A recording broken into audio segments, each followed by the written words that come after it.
Hello guys, कैसे आप सारे। आई होप आप अच्छे होंगे। और जैसा कि आप सभी को पता है कि मैं आपके लिए जो है एमसीक्यू टाइप के क्वेश्चंस जो बनेंगे आपके एग्ज़ाम के पॉइंट ऑफ व्यू से, उससे रिलेटेड सीरीज़ मैं आपके सामने ला रहा हूँ। और ये जो आपका आज की जो वीडियो है वो सेकंड चैप्टर से रिलेटेड है, जिसमें हम पढ़ेंगे आपके इसमें आपकी अर्थव्यवस्था के बारे में भी होगी और योजनाएं जो थी उनके बारे में भी हम इसमें पढ़ेंगे। ठीक है, तो वन बाय वन हम ये जो इसलिए मैंने ये जो छोटे छोटे पॉइंट्स हैं ये सारी चीज़ें आपसे डिस्कस कर लेते हैं, क्योंकि एमसीक्यू में ये बातें आप जो है भूल भी सकते हो, तो मैं आपको याद दिला सकता हूँ। जैसा कि पहला पॉइंट इसमें कह रहा है हमें 15 अगस्त 1947। अगर आपको ये धुंधा धुंधा दिख रहा है तो यार मैं आपको वैसे भी बोल के बता रहा हूँ, ताकि आप जो चीज़ें आपको सही से दिखाई नहीं दे रही हैं तो आप उसे जो मैं आपसे बोलूँगा या आपको मैं समझाऊँगा वो आप उस हिसाब से आप लिख सकते हो अपनी कॉपी में। तो 15 अगस्त 1947 इस दिन हमारा सीधी सी बात है आपका कि भारत स्वतंत्र हुआ था। ठीक है, उसके बाद अर्थव्यवस्था क्या होती है, अगर आपसे बोले what the mean of economy, तो आजीविका अर्जन की व्यवस्था को अर्थव्यवस्था कहते हैं। यानी हम जो भी काम करते हैं वो आजीविका के पर्पज़ से करते हैं। ठीक है, तो उसको हम क्या बोलते हैं, अर्थव्यवस्था कहते हैं। ठीक है, और अर्थव्यवस्था के प्रकार कितने होते हैं, अगर आपसे पूछें कि टाइप्स ऑफ इकोनॉमी, कितने टाइप की इकोनॉमिक्स होती है, तो आप बता सकते हैं कि आपकी 3 टाइप की होती है। ठीक है ना, पूंजीवादी अर्थव्यवस्था, समाजवादी अर्थव्यवस्था और मिश्रित अर्थव्यवस्था। ठीक है, अब ये तीनों क्या है, ठीक है ना, तो इसका मतलब अगर आपसे पूछे तो एक पहला क्या हो गया, कैपिटलिस्ट इकनॉमी, और दूसरा आपका सोशलिस्टिक इकनॉमी हो गया, और तीसरा हो गया मिक्स इकनॉमी। तो वन बाय वन एक एक को डिस्कस करते हैं और देखते हैं इसमें क्या क्या चीज़ें हैं। तो पूंजीवादी अर्थव्यवस्था, यानी इस अर्थव्यवस्था में उन वस्तुओं और सेवाओं का उत्पादन किया जाता है जिनको लाभ पर अपने घरेलू बाज़ार या विदेशी बाज़ार में बेचा जा सकता है। ठीक है, यानी सिंपल से पूंजीवादी अर्थव्यवस्था में जो भी डिसीजन है, चाहे उत्पादन का है या किसी भी बेचने का है यानी सेल करने का है, वो हम इस बेस पे लेते हैं कि हमें जो है प्रॉफिट हो, ठीक है, हमें लाभ प्राप्त हो। तो ऐसी अर्थव्यवस्था जो है पूंजीवादी अर्थव्यवस्था है। जैसे जितने भी प्राइवेट वगैरह जितनी भी होती हैं कंपनीज मान लो, तो उनका मेन मोटिव आपका प्रॉफिट कमाना ही होता है। ठीक है, तो उनको इनमें शामिल किया जाता है। समाजवादी अर्थव्यवस्था, समाजवादी अर्थव्यवस्था में सरकार की समाज के आवश्यकता अनुसार वस्तुओं और सेवाओं के उत्पादन का निर्णय लेती है। यानी इसमें पूरा का पूरा जो जिम्मा होता है वो सरकार का होता है। इनमें सरकार की पूरी रिस्पॉन्सिबिलिटी होती है कि कैसे जो है प्रोडक्शन करना है, कैसे आपको उत्पादन करना है वस्तु का और सेवाओं का। इसमें पूरा का पूरा किसका, इसमें और ऊपर निजी स्वामित्व के हाथ में होता है। ठीक है, क्योंकि वो अपने प्रॉफिट के बिहाफ पे जो है डिसीजन लेते हैं उत्पादन का। और मिश्रित अर्थव्यवस्था में दोनों बातें शामिल हो जाती हैं। और सिंपल सी बात है, मिश्रित अर्थव्यवस्था में पूंजीवादी यानी कुछ कुछ भाग पूंजीवादी होता है और कुछ समाजवादी होता है। तो आप एक बार इसे रीड करेंगे तो आपको अच्छे से समझ में आ जाएगा कि इनमें दोनों मिल के काम करते हैं, पूंजीवादी भी और समाजवादी भी, दोनों इसमें जो है मिलकर काम करते हैं।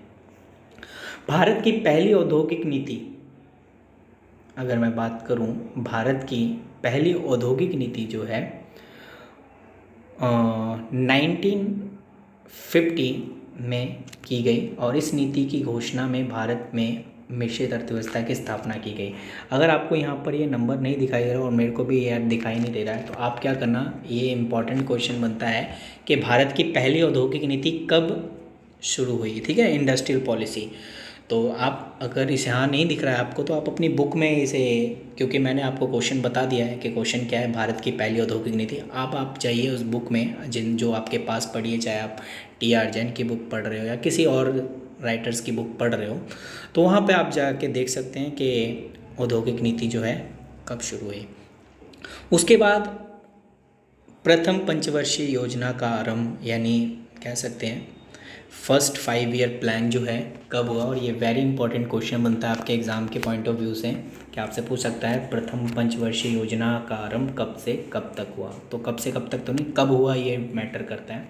तो 1 अप्रैल 1951 में जो है ये हुआ। तो आप में डेट इस तरीके से दिया जाएगा 1 अप्रैल तो है ही है, किसी में 1 जुलाई दिया होगा, 1 जून होगा, तो आपको अपने डेट पे कायम रखना है कि ये डेट ये है। ओके, तो ये एक क्वेश्चन बनता है। अच्छा, इसमें आपको लिखा है भारत में आर्थिक नियोजन का इतिहास, यानी सबसे पहले सन 1934 में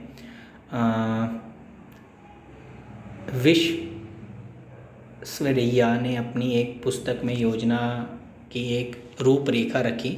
1938 में श्री जवाहरलाल नेहरू अध्यक्षता गठित एक कमेटी ने देश की आर्थिक विकास के लिए एक योजना की रूपरेखा तैयार की, और 1943 में 8 व्यावसायिक ने बम्बई योजना के नाम से एक योजना बनाई, और इसमें आपका जो है ये सारी बातें पुरानी हैं, ठीक है ना। तो ये चलो छोड़ो, आप 9th वाले को सिर्फ आप पढ़ लेना, इसमें क्या क्या बातें बताई गई हैं, ठीक है।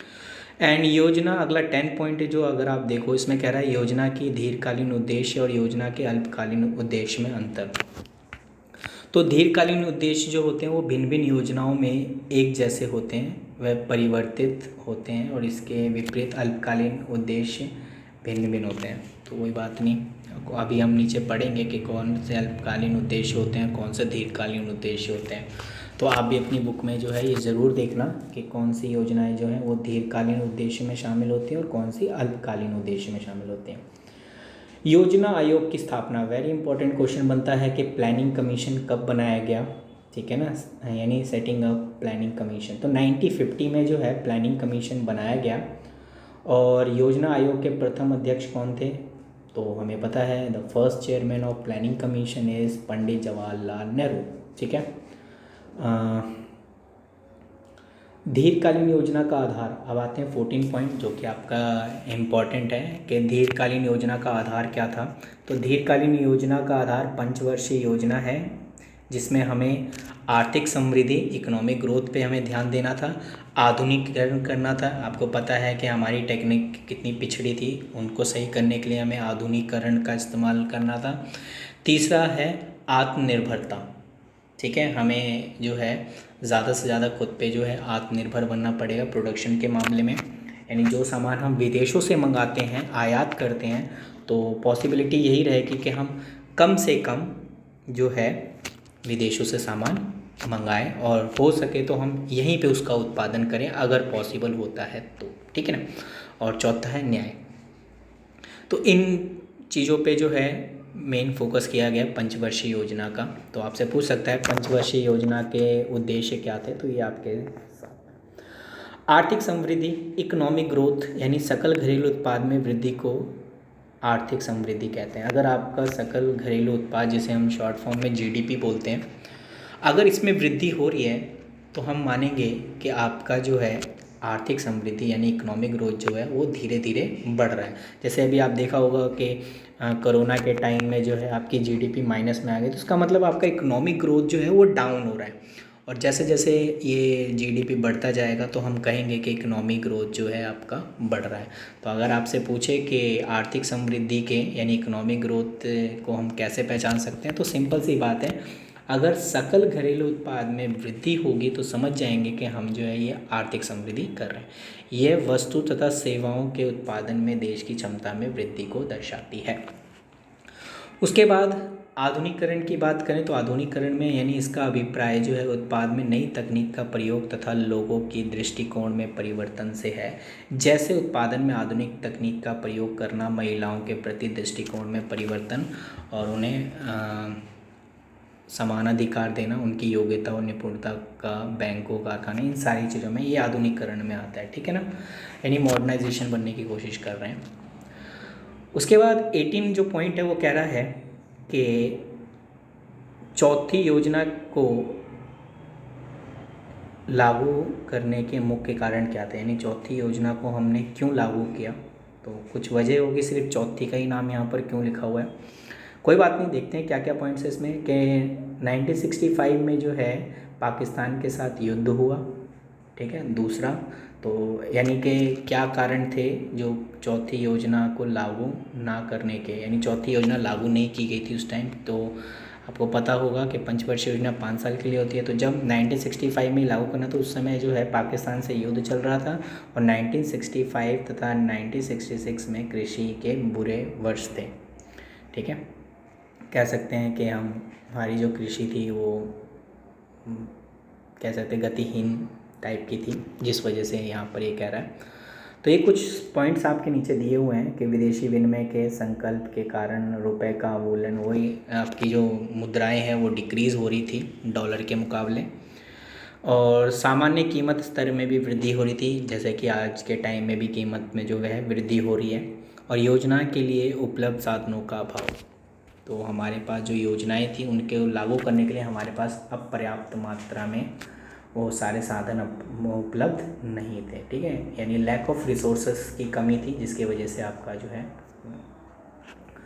19 पॉइंट इसमें क्या कह रहा है, 19 पॉइंट में कह रहा है 1951 और 1985 में प्रथम 7 पंचवर्षीय योजनाएं जो है, जिसमें हमारा जो मेन उद्देश्य था खाद्यान्न में आत्मनिर्भरता, यानी खाद्य वस्तुओं में जो है हमें आत्मनिर्भरता बनाना, रोज़गार के अधिक अवसर पैदा नहीं हुए, ठीक है, यानी हम ये कह सकते हैं कि इससे पहले की जितनी भी पंचवर्षीय योजना थी उसमें रोज़गार जो है इतना ज़्यादा नहीं हुआ, जिसके वजह से जो है ये पंचवर्षीय योजना में इसको डाला गया ताकि रोज़गार, देश में न्याय की जो है वो बरकरार रहे, और निर्धनता में कमी के कारण जो है इस योजना को लाया गया, और आधुनिकीकरण में सफलता, ये मेन उद्देश्य था 7 पंचवर्षीय योजना का। तो आपको ये लिस्ट दिखाई दे रहा है कि प्रथम पंचवर्षीय योजना 1951 से लेके 1956 तक हुई, और ऐसी द्वितीय यानी सेकंड जो है आपका 1956 से 1961।